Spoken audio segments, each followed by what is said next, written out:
모든 제품은 제품 사용 설명서가 있습니다. 그 제품 사용 설명서에 따라서 제품을 사용하면 그 제품을 잘 사용하고 오래 사용할 수 있습니다. 오늘 성경을 보면 하나님께서 우리 인간들에게 제품 사용서를 주셨는데 그대로 사용하지 못해서 불행한 인생을 당한 것을 봅니다. 이렇게 하라 했으나 그러나 그들은 그대로 하지 않겠노라 하는 그런 말씀을 합니다. 이 제품 사용서를 뭐든지 간에 다 있습니다. 거기에 보면 제조한 나라가 어디인지 메이드 인 코리아, 메이드 인 USA, 메이드 인 재팬 아니면 차이나 뭐 여러 가지 이 제품을 만든 나라들이 있고 그 제품을 만든 브랜드가 있습니다. 그리고 이 제품을 뭐 전원 몇 볼트에 사용할 것인지 그리고 어떤 곳에 보관해야 될 것인지를 자세히 설명하고 있습니다. 그 사용 설명서에 따라서 사용할 때 오래 사용할 수 있고 또 효율적으로 사용할 수 있습니다. 근데 하나님께서 사람을 만드시고 사람 사용 설명서를 붙여주셨습니다. 사람 사용 설명서가 뭐냐면 하나님의 말씀입니다. 그러면 사람 사용 설명서에서 사람을 누가 만들었다고 했습니까? 에베소 2장 10절에 보면 우리는 그가 만드신 바라 그리스도 예수 안에서 선한 일을 위하여 지으심을 받은 자다 했습니다. 창세기 2장 7절에 보면 여호와 하나님이 땅의 흙으로 사람을 지으시고 생기를 그 코에 불어넣어 사람이 생명이 되었다 이렇게 말씀하고 있습니다. 우리 사람은 하나님이 만드셨다고 했어요. 이 사람을 만든 그 분이 하나님이고 사람을 만든 재료가 오늘도 성경에 나오는데 흙으로 사람을 만드시고 거기에 생기를 불어넣으심으로 사람이 생명이 되었더라. 이게 사람은 흙과 하나님의 생명으로 만들어진 존재입니다. 그래서 사람은 근본적으로 흙으로 돌아가고 싶은 본능이 있습니다. 그래서 흙으로 가까워지면 평안을 느끼고 흙과 가까워지면 쉼을 얻고 흙으로 떨어지는 순간부터 멀어지는 순간부터 불안을 느끼고 공포를 느낍니다. 땅에서부터 흙으로부터 멀어질 때 나무 위로 올라갈 때 고층으로 올라갈수록 사람은 불안과 공포를 느끼고 비행기를 타고 높이 올라가면 사람들이 극도의 불안감을 느낍니다. 흙으로 만들어진 존재이기 때문에 흙으로 돌아갈 때 평안을 느끼지만 흙으로 떠나면 불안을 느낀다라는 겁니다. 그래서 사람이 피곤하고 지치면 이렇게 땅에 자꾸 가까이 갑니다. 서서 앉고 눕고 그렇게 자꾸 땅으로 가까이 갈수록 사람은 안식을 누리고 평안을 누려요. 흙으로 가까이 갈수록 평안을 느끼는 이유가 바로 그래요. 항토방에 가면 몸의 피로가 풀리고 또 지치고 피곤하면 자연으로 돌아가고 쉬고 싶은 마음이 있습니다.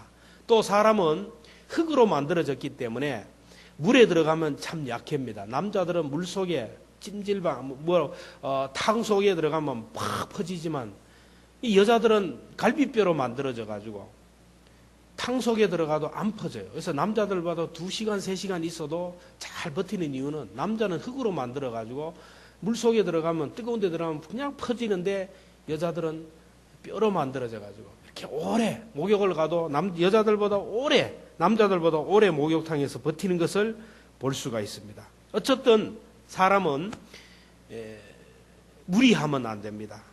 연약한 존재로 만들었기 때문에 늘 과로하면 안 돼요.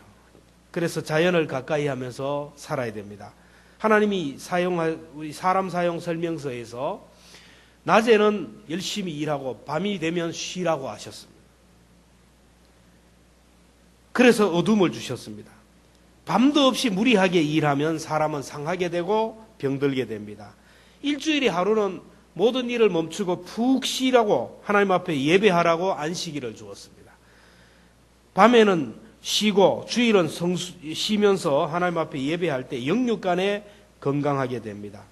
하나님이 또 사람 사용 설명서에서 보면 하나님의 작품들인 사람을 사랑하라, 내 이웃을 내 몸처럼 사랑하라고 했습니다. 다른 사람에게 상처를 주지 말고 다른 사람을 해하지 말라라는, 그 사람의 마음에 상처도 주면 안 됩니다.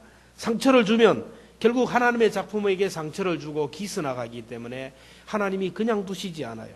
하나님의 자녀들의 마음에 아픔을 주고 상처를 주면 하나님이 견디지 못한다라는 것입니다. 하나님의 작품들을 귀하게 여기고 존중할 줄 알아야 됩니다. 또한 하나님이 사람을 만들 때 흙으로 만드셨지만 거기에 생기를 불어넣었기 때문에, 하나님의 형상을 불어넣었기 때문에 사람은 또 영원을 사모하는 본능이 있어요. 전도서 3장 11절에 보면 하나님이 모든 것을 지으시되 때를 따라 아름답게 하셨고 사람에게는 영원을 사모하는 마음을 주셨다.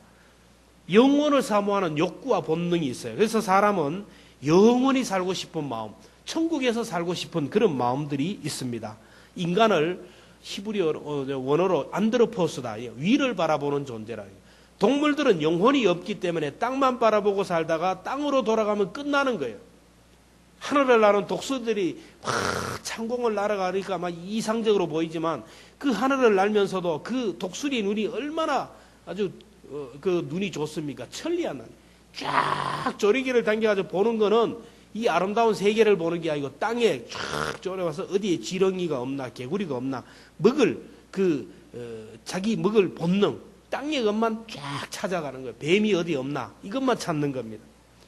근데 사람은 그렇지가 않아요. 위를 바라보고, 잠을 자도 위를 바라보고 자고, 뭔가 위를 바라보고 영원을 사모하는 마음이 있다라는 것입니다. 그래서 사람에게는 종교가 생겨난 거예요. 아무리 미개한 종족들도 가보면 다 예배의식이 있습니다. 신을 찾아가는 그런 의식이 있어요. 영혼을 사모하는 마음을 주셨다라는 겁니다. 또 하나, 사람에게는 하나님이 형상으로 주어졌기 때문에 영혼을 사모하는 마음이 있기 때문에 동물들과는 다르게 뭔가 교만할 수 있는 본능, 교만의 DNA가 다 있다라는 것입니다. 사람은 하나님의 형상으로 만들어졌기 때문에 그래요. 아담과 하와가 하나님처럼 되려고 하는 그 마음 때문에 선악과를 따먹고 죄를 지었습니다. 그 아담의 후裔들이 우리들에게도 그런 마음이 있어요. 어떻게 보면 하나님의 말씀대로 살려고 하는 마음이 있지만 또 한편으로는 하나님의 말씀보다는 내 생각대로, 내 주장대로 끝까지 내 고집대로 살려고 하는 본능이 있어요. 교만의 DNA가 있다라는 겁니다. 여러분, 행복은 어디에서 오느냐? 내 속에 끊임없이 올라오는 이 교만의 DNA를, 교만의 본능을 누르고 하나님의 말씀에 온전히 순종하면서 하나님을 바라보고 주님 안에 살아가는 것이 바로 복이라는 겁니다. 근데 사탄은 우리들 속에 있는 교만의 본능을 자꾸 자극을 합니다. 그래서 하나님을 만나지 못하게 하고 하나님께 가는 길을 가로막고 다른 길로 가게 해요. 고린도후서 4장 4절에 보면 이 세상의 신이 믿지 아니하는 자들의 마음을 혼미하게 하여 그리스도의 영광에 복음의 광채가 비치지 못하게 함이니 그리스도는 하나님의 형상이라. 이 세상의 신이 악한 영이 믿지 않는 사람들의 마음을 자꾸 혼미하게 하고 헷갈리게 해서 복음의 광채가 그 속에 들어가지 못하게 한다는, 이 세상의 악한 영들이 자기들의 일꾼을 동원해가지고 택한 자들을 자꾸 미혹해서 하나님께 가는 것을 방해한다라는 겁니다. 마태복음 24장 24절에 보면 거짓 그리스도인들과 거짓 선지자들이 일어나 큰 표적과 기사를 보여 할 수만 있으면 택한 자들을 미혹한다. 할 수만 있으면 우리들의 시선을 다른 데로 자꾸 돌려요. 할 수만 있으면 다른 걸 보게 하고 다른 걸 듣게 하고 다른 것으로 향하게 해서 하나님으로부터 멀어지게 만든다라는 겁니다.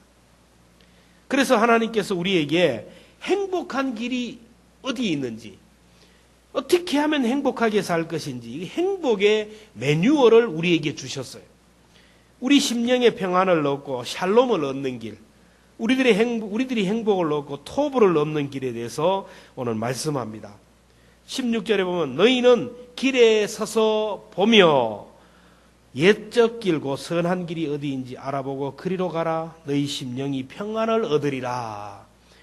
너희는 길에 서서 보며 라는 말씀은 가던 길을 멈추라는 겁니다. 여러분, 행복의 매뉴얼 첫째가 뭐냐 하면 가던 길을 멈추고 한번 생각해야 돼. 우리 인생을 달려가던 길을 멈추고 내가 가는 길이 바른 길인지 이 길이 영원으로 향하는 길인지를 한번 생각하라는 겁니다. 목적지, 우리의 방향을 생각하라는 거예요. 밤을 주신 이유가 뭘까요? 쉬면서 내가 지금 달려가는 길이 정말 바른 길인가를 생각하라는 거예요. 하나님이 새벽을 주신 이유는 조용히 기도하면서 내가 가는 길이 바른 길인지를 알아보라는 겁니다. 주일을 주신 이유도 마찬가지예요. 하루 종일 예배하면서 말씀 보면서 정말 내가 가는 이 길이, 내가 추구하는 목적이 이게 정말 바른 길인지를 생각하라는 겁니다. 여러분, 흐르는 물속에서는 내 모습을 비치지가 않아요. 흐르는 물속에서는 그래. 달려가는 사람, 뛰어가는 사람, 뭔가 정신없이 쫓아가는 사람은 다른 게 안 보여요. 하나님도 안 보이고 사람도 안 보이고 아무것도 안 보여요. 근데 달려가는 것을 멈추고 조용한 시간에, 기도하는 시간에 내 자신이 보여요. 가족들이 보이고 이웃이 보이고 내가 달려가는 길이 보인다라는 거예요. 예수님도 사역을 마치고 저녁에는 조용히 산에 올라가셔서 기도하면서 자기가 가시는 길을 점검하셨어요. 하루에 시작하기 전에 새벽 미명에도 하나님 앞에 가서 자기의 길을 점검했습니다. 사람들 중에 보면 생각하고 뛰는 사람이 있고, 뛰면서 생각하는 사람이 있고, 뛰고 나서 생각하는 사람이 있다라는 겁니다. 뛰고 나서 생각하는 사람, 일을 저지르고 나서 생각하는 사람, 후회하는 사람이 많아요. 이 사람들이 임종하면 꼭 세 가지를 후회한답니다. 죽으면서 꼭 후회하는 거, 누구나 다 한다는 거예요. 좀 더 참을 걸, 그걸 내가 못 참아가지고 좀 더 참을 걸, 그리고 좀 더 베풀 걸, 바둥바둥 좀 더 베풀 걸, 그리고 좀 더 즐길 걸, 이렇게 죽을 걸, 그렇게 돈을 쌓아놓고 재산을 쌓아놓고 내가 이렇게 죽을 것 같으면 이걸 가지고 좀 더 즐길 걸, 껄껄거린다라는 겁니다. 그리고 행복한 인생이 되기 위해서는 빨리 가는 것도 중요하지만 가던 길을 멈추고 생각하는 것이 있어야 돼요. 오늘 내가 가는 이 길이, 내가 오늘 쫓아가는 이 길이 선한 길인지를 생각하고 후회 없는 인생을 살아야 됩니다. 그 다음에 행복의 매뉴얼 두 번째는 천국 가는 길을 가라는 겁니다. 16절에 보면 여호와께서 이와 같이 말씀하시되 너희는 길에 서서 보며 옛적 길 선한 길이 무엇인지 알아보고 그리로 가라. 너희 심령이 평강을 얻으리라. 여기에서 옛적 길이라는 것은 올람이라는 말인데 숨겨진 길이고 비밀의 길이고 영원한 길이고 영원으로부터 온 길이라는 거예요. 저 영원으로부터 온 길이라는 거예요. 천국으로 가는 길은 숨겨진 길입니다. 그래서 밭에 감추인 보화와 같다고 했는데 이 길은 영원으로부터, 하나님으로부터 온 길, 이 길입니다. 그래서 사람은 본래 하나님의 형상으로 지음받았기 때문에 이 길을 가고 싶은 본능이 있어요. 영원히 살고 싶은 본능이 있어요. 근데 이 영원히 살고 싶은 본능이 있다고 해서 다 영원한 천국으로 가는 것이 아니라는 겁니다. 영원으로부터 온 존재지만은 지옥으로 떨어지는 존재가 있고 영원으로 천국으로 본향으로 돌아가는 사람이 있다라는 겁니다. 그래서 사람은 죽으면 육은 흙으로 영은 위로 올라가는데 다 위로 올라가는 게 아니에요. 음부로 내려가는 사람이 있기 때문에 그렇습니다. 지옥으로 떨어지는 인생이 있다라는 겁니다. 어떤 사람이 행복한 사람이냐? 왔던 길을 통하여 본향 찾아가는 사람, 본향 천국을 들어가는 사람이 행복한 사람이에요. 그런데 본향에 들어가지 못하고 지옥으로 음부로 떨어지는 사람이 가장 불행한 사람입니다. 하늘로부터 온 이 길, 아무나 가는 길이 아니고 예수님이 열어놓은 그 길, 우리 인간과 하나님 사이에 죄의 깊은 구렁이가 있었는데 그 갈 수 있는 길이 막혔어요. 그런데 예수님이 십자가에 못 박혀 돌아가심으로 인하여 하늘 가는 길을 열어놓았어요. 십자가를 통하여 구원의 길을 열어놨는데 그 예수님이 열어놓으신 이 구원의 길을 통하여 천국 가는 길을 가는 사람이 가장 행복한 사람이라는 겁니다. 요한복음 14장 6절에 보면 내가 곧 길이요 진리요 생명이니 나로 말미암지 않고는 아버지께로 올 자가 없다 했습니다. 요한복음 5장 24절도 보면 내 말을 듣고 나 보내시는 이를 믿는 자는, 예수님을 믿는 자는 영생을 얻었고 심판에 이르지 아니하고 사망에서 생명으로 옮겼느니라. 이런 사람이 바로 복받은 사람입니다. 하늘 가는 길을 열어주시는 예수님을 붙들고 살아가는 사람, 예수님의 이름을 부르며 천국 가는 구원의 길을 가는 사람이 복이 있는 사람이에요. 그래서 우리들이 언제나 붙들어야 할 이름은 예수 그리스도이고 언제나 불러야 할 이름이 예수고 우리의 생명 끝나는 날까지 그 순간까지 의지하고 따라갈 분은 예수님밖에 없어요. 이미 우리가 구원의 길에 들어섰는데 끝까지 이 길을 통하여 천국에 들어가는 저와 여러분 되기를 주의 이름으로 축원합니다. 우리 행복의 매뉴얼 마지막이 뭐냐 하면 말씀의 길을 걸어야 됩니다. 오늘 16절에 보면 행복을 위해서는 옛적 길, 선한 길을 가라는데 이 길은 예수님이 열어놓으신 하늘 가는 길이지만 또 하나 예수님을 통하여 우리들에게 행복을 주시기 위해 주신 행복의 매뉴얼인 하나님의 말씀을 얘기합니다. 신명기 10장 13절에 보면 내가 오늘 내 행복을 위하여 내게 명하는 여호와의 명령과 규례를 지킬 것이 아니냐 했습니다. 하나님이 우리들의 행복을 위하여 주신 행복의 매뉴얼인 이 말씀 붙들고 그 말씀에 순종하며 살아갈 때 행복한 인생이 된다라는 거예요. 우리가 하나님을 찾고 하나님의 말씀을 붙들고 살 때 형통의 길이 열리고 행복의 길이 열립니다.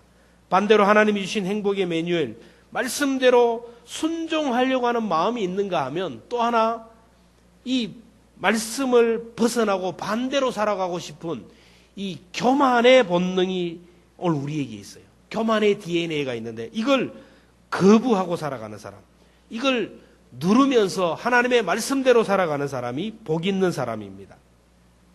성경을 보면 행복의 매뉴얼대로 말씀대로 살아가다가 복을 받은 사람이 있는가 하면 교만의 DNA에 걸려서 말씀을 거부하고 불순종하다가 불행한 인생을 살아간 사람들의 모습을 있는 그대로를 기록하는 것을 봅니다. 여러분, 우시야 왕이 나옵니다. 이스라엘에. 우시야 왕이 16살에 왕이 됩니다. 그 어린 나이에 왕이 되어가지고 52년 동안 나라를 다스렸는데 우시야 왕이 하나님으로부터 왔던 옛길을 갈 때 결국 하나님의 행복의 매뉴얼, 말씀에 순종하며 살아갈 때 행복한 나라를 만들고 행복한 가정을 이루고 행복한 왕이 되었습니다. 역대하 26장 4절에 보면 우시야가 그의 아버지 아마샤의 모든 행위대로 여호와 보시기에 정직히 행하며 하나님의 묵시를 밝히 하는 스가랴가 사는 날에 하나님을 찾았고 그가 여호와를 찾는 동안에는 하나님이 형통하게 하셨더라. 우시야가 하나님 보시기에 정직히 행하고 하나님을 찾을 때 말씀을 붙들고 살아갈 때 하나님께서 형통하게 하셨다라는 거예요. 나라가 강성해졌어요. 얼마나 강성했는지 이방 나라들이 우시야 앞에 와서 조공을 바치고 무릎을 꿇고 예를 다 했어요. 백성들이 태평성대를 이루었어요. 근데 나라가 강성해지고 자기의 명성이 높아지며 흥통하자 우시야 속에 있는 이 교만의 DNA가 발동하기 시작하는 거예요. 사람이 잘 되고 높아지면 교만의 DNA가 올라와요. 평시도 때는 모르는데 직분을 받고 항존직이 되고 이렇게 올라가면 교만의 DNA가 살아서 실패하는 인생들이 얼마나 많은지 몰라요. 평시도 때는 열심히 겸손하게 섬기는데 높아지니까 사람들이 우러러보니까 교만해져가지고 교만의 늪으로 빠지는 사람이 있어요. 우시야 왕이 잘 되니까 교만의 DNA에 빠졌어요. 그래서 뭘 합니까? 하나님의 말씀을 거부하는 일이 일어나는 것을 봅니다. 불순종합니다. 역대하 26장 16절에 보면 그가 강성하여짐에 그의 마음이 교만하여 악을 행하여 그의 하나님 여호와께 범죄하되 곧 여호와의 성전에 들어가서 향단에 분향하러 한지라. 여러분, 하나님의 성전에서 분향하는 것은 제사장만이 하는, 아론의 후예들만이 하는 그런 성별된 일입니다. 근데 왕으로서는 해서는 안 되는데 자기가 교만하니까 나도 할 수 있다라고 생각하고 하나님의 성전에 들어가서 분향하려고 했어요. 사람이 교만의 본능에 빠지게 되면 월권을 하게 되고 앉아서는 안 되는 자리에 앉게 되고 해서는 안 되는 일을 합니다. 교만하게 되면 망하게 돼요. 사울 왕도 교만하니까 사무엘 선지자가 늦게 오니까 자기가 하나님 앞에 제사를 드리다가 하나님의 버림을 받아서 그 순간부터 그는 불행한 말년을 맞았습니다. 우시야 왕이 성전에 들어가서 분향하려고 하니까 제사장 그 아샤라가 80명의 제사장들을 이끌고 말렸습니다. 이러면 안 된다고. 이거는 왕으로서는 하세는 안 될 일이고 이거는 제사장만이 하는 일인데 이 일을 하면 안 됩니다. 나가십시오. 성전에서 나가십시오. 왕이 범죄하였습니다. 그때 우시야 왕이 제사장들을 보고 화를 내면서 분향당에 불을 붙이는 순간에 문둥병이 들었어요. 우시야가 손으로 향로를 잡고 분향하려 하다가 화를 내니 그가 제사장에게 화를 낼 때 여호와의 전 안 향단 곁 제사장들 앞에서 그의 이마에 나병이 생긴지라. 우시야가 교만하다가 결국 불순종하다가 나병이 걸려서 왕궁에서 쫓겨나고 죽을 때까지 별궁에 불행하게 살다가 인생을 마감했어요. 우시야가 교만에 빠져 말씀에 불순종하니까 불행한 나라가 되고 불행한 가정이 되고 불행한 왕이 되고 불행한 노후가 되었어요. 우리가 살아가면서 행복의 매뉴얼 말씀대로 살기가 여러분 얼마나 어렵고 얼마나 순종하기 어려운지 모릅니다. 왜냐하면 내 속에서 교만의 본능 때문에, 교만의 DNA 때문에 그래요. 하나님의 말씀보다는 내 생각대로 자꾸 살려고 해요. 하나님의 말씀보다 내 마음대로 살려고 하는 거예요. 하나님의 말씀보다는 지금 사는 대로 그냥 살고 싶은 마음이 있어요. 그러면서 하는 말이 하나님이 알아주시겠지 뭐, 이해하시겠지 뭐, 나 한 사람쯤 그렇게 살아가는 동안 결국 그 말년은, 그 인생 말년은 비참하게 끝난다라는 겁니다. 그래서 내가 죽지 않으면 말씀에 절대로 순종하지 못하고 내가 죽지 않으면 천국에 들어가지 못해요. 마태복음 7장에 보면 나더러 주여 주여 하는 자마다 다 천국에 들어갈 것이 아니요 다만 하늘에 계신 내 아버지의 뜻대로 행하는 자라야 들어간다. 예배 시간에 나와 앉아 있을 수가 있어요. 찬송도 합니다. 기도도 합니다. 교회 봉사도 합니다. 아멘도 할 수 있어요. 이건 누구나 다 할 수 있어요. 힘들지가 않습니다. 근데 말씀에 순종하기가 어려워요. 많은 사람들이 주여 주여, 우리가 주의 이름으로 선지자 노릇합니다. 주의 이름으로 말씀도 전해요. 목사가 말씀도 전하고 교육자도 말씀도 전하고 구역장들이 하나님의 말씀을 전합니다. 주의 이름으로 귀신도 쫓아냅니다. 능력도 행합니다. 권능도 행합니다. 근데 주님은 순종하지 않는 자를 향하여 내가 너희를 도무지 알지 못하니 불법을 행하는 자야 내게서 떠나가라고 하십니다. 말씀에 순종하지 않으면 천국에 가지 못한다. 이 말씀은 예수님의 제자들에게 주신 말씀이에요. 이 말씀을 주님을 따르는 오늘 교회 안에 있는 우리들에게, 직분자들에게 주시는 말씀입니다. 주님은 우리에게 선택하랍니다. 순종을 선택할 것인지 불순종을 선택할 것인지. 하나님은 얼마나 우리를 사랑하시고 배려하시는지 몰라요. 우리 앞에 넓은 길과 좁은 길이 있다. 축복의 길과 하와 저주의 길이 있다. 사는 길이 있고 죽는 길이 있다. 그리고 그 길 끝에 있는 결과까지 다 말씀하시고 나서 오늘 네가 선택하라는 겁니다. 선택하라는 겁니다. 그리고 잘못된 길을 가는 사람들을 향하여 파수꾼을 세워서 넓은 길을 가지 말고 죽음의 길을 가지 말고 저주의 길을 가지 말라고 경고의 나팔까지 불면서 안타까워하십니다. 오늘 17절에 보면 내가 또 너희 위에 파수꾼을 세웠으니 나팔 소리를 들으라. 하나님이 나팔 소리를 들으라 하나 그들의 대답이 우리는 듣지 않겠노라 하였노라. 성벽 위에 높은 그 망루를 만들어서 거기에 파수꾼이 나팔을 불고 있어요. 그 사람은 이래 보면 마을 전체가, 성 전체가 한눈에 확 들어옵니다.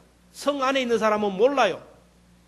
그 위에서 있기 때문에 저 멀리에서 적들이 쳐들어오는 것도 알 수 있어요. 이래 위에서 보니까 아이들이 양떼를 거느리고 물가에서 풀을 뜯고 있어요.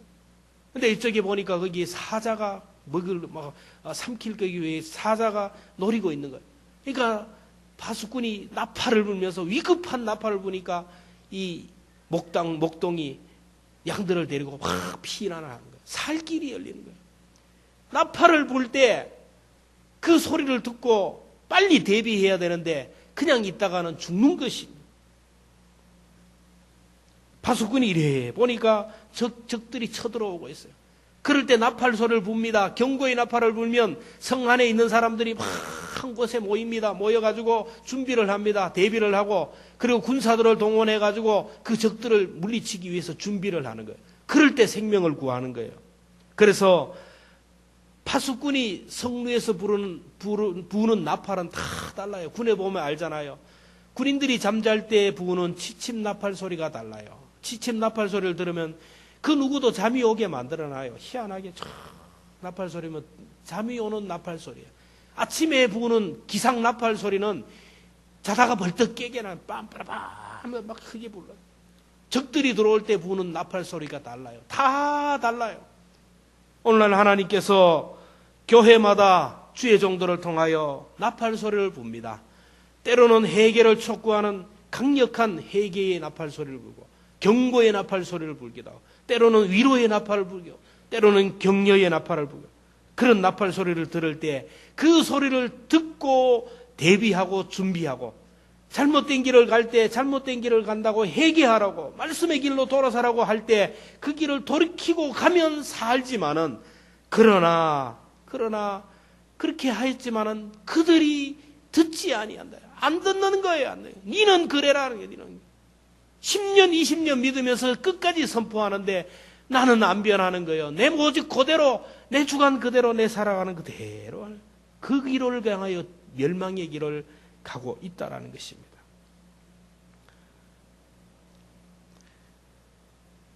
사람은 누구나 행복의 매뉴얼대로 살고 말씀대로 살면 형통의 길이 열리고 행복의 길이 열리지만, 말씀을 무시하고 순종하지 않으면 불행한 삶을 살아요. 이것이 바로 역사를 통하여 증명이 되었어요. 여러분, 영국의 빅토리아 여왕이 통치할 때는 해가 지지 않는 나라예요. 신사의 나라라는 닉네임까지 얻었어요. 빅토리아 여왕이 18세의 왕이 되어서 65년 동안 통치했는데 하나님의 말씀이 그 손에서 떠나지가 않았어요. 하나님의 말씀으로 나라를 통치했습니다. 영국이 행복의 매뉴얼인 말씀 따라 살자 세계 최강이 되었어요. 뿐만 아니라 세계 최초로 의의 민주주의를 꽃피운 나라가 됩니다. 어느 날 인도의 왕자가 탐방을 와서 여왕에게 묻습니다. 어떻게 통치했기에 이 나라가 이렇게 번창한 나라가 되었습니까? 그럴 때 여왕은 탁자에 놓인 성경책을 가리키면서 저겁니다. 성경책이 펼쳐 있어요. 손때가 가득 묻어 있습니다. 눈물 자국이 있습니다. 여왕이 그 성경을 놓지 않고 끊임없이 보며 눈물 흘리고 그 성경 말씀대로 나라를 통치했더니 나라가 부강한 나라가 되었습니다. 어떤 사람의 간증입니다.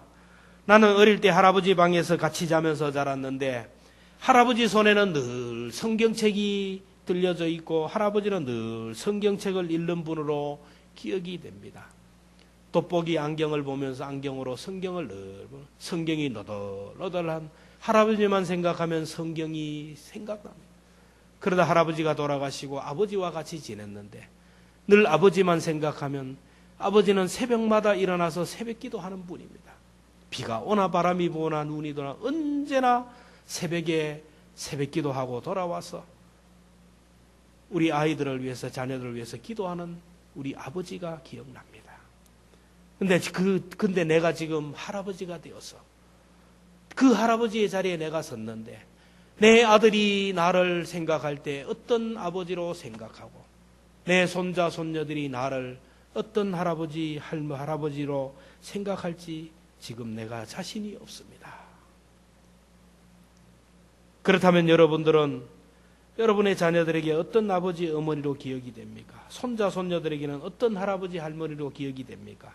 목사도 그렇고 장로도 그렇고 모든 성도들이 인생의 마지막을 성도들에게 감동을 줘야 됩니다. 마지막까지 죽음의 순간까지 감동을 주는 삶을 살아야 돼요.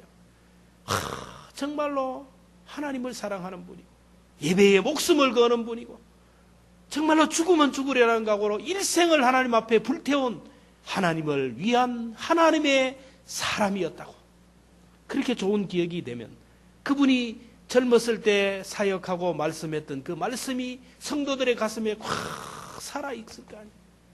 목사가 마지막에 목회를 잘해야 성도들의 가슴에 감동을 남겨야 그동안 전한 말씀이 성도들의 가슴 속에 진리로 살아있다는 마지막에 죽을 쓰고 마지막에 그냥 뒤엎어버리면 그동안 전한 말씀이 다 사라지는 거예요. 믿음의 조상들이 그리고 교회에서 믿음의 어른들이 마지막까지 잘해야 할 이유가 바로 그랬어요. 사도 바울처럼 내가 선한 싸움을 다하였어. 나의 달려갈 길을 마치고 믿음을 지켰으니, 끝까지 믿음을 지킬 때 많은 사람들이 그걸 보고 감동을 받는 거예요. 그래서 그분의 삶이 새록새록 생각나고, 그분이 힘들 때 이런 자리에 앉았구나, 그분이 힘들 때 이렇게 하셨지. 그들이 뭔 일이 있으면 타협하지 아니하고 하나님의 말씀 중심으로, 교회 중심으로 결단하고 살았지. 이 감동이 가면 그 사람들도 그 길을 따라서 가게 되는 거예요. 그게 바로 생명의 길을 가는 것이고, 좋은 전통을 만들어가는 좋은 교회로 만들어간다라는 것입니다. 여러분, 인생은 감정대로 사는 게 아닙니다. 내 기분대로 사는 게 아닙니다. 하나님의 말씀 따라 사는 것이고, 진리 따라 살아가는 것이고, 행복의 매뉴얼인 말씀 따라 살아가는 거예요. 가는 길을 멈추고 한번 생각하는 여유를 가집시다. 그리고 예수 그리스도를 통하여 우리에게 오신 구원의 길을 갑시다. 마지막으로 행복의 매뉴얼인 말씀에 순종하며 살아가는 저와 여러분 되기를 주의 이름으로 축원합니다.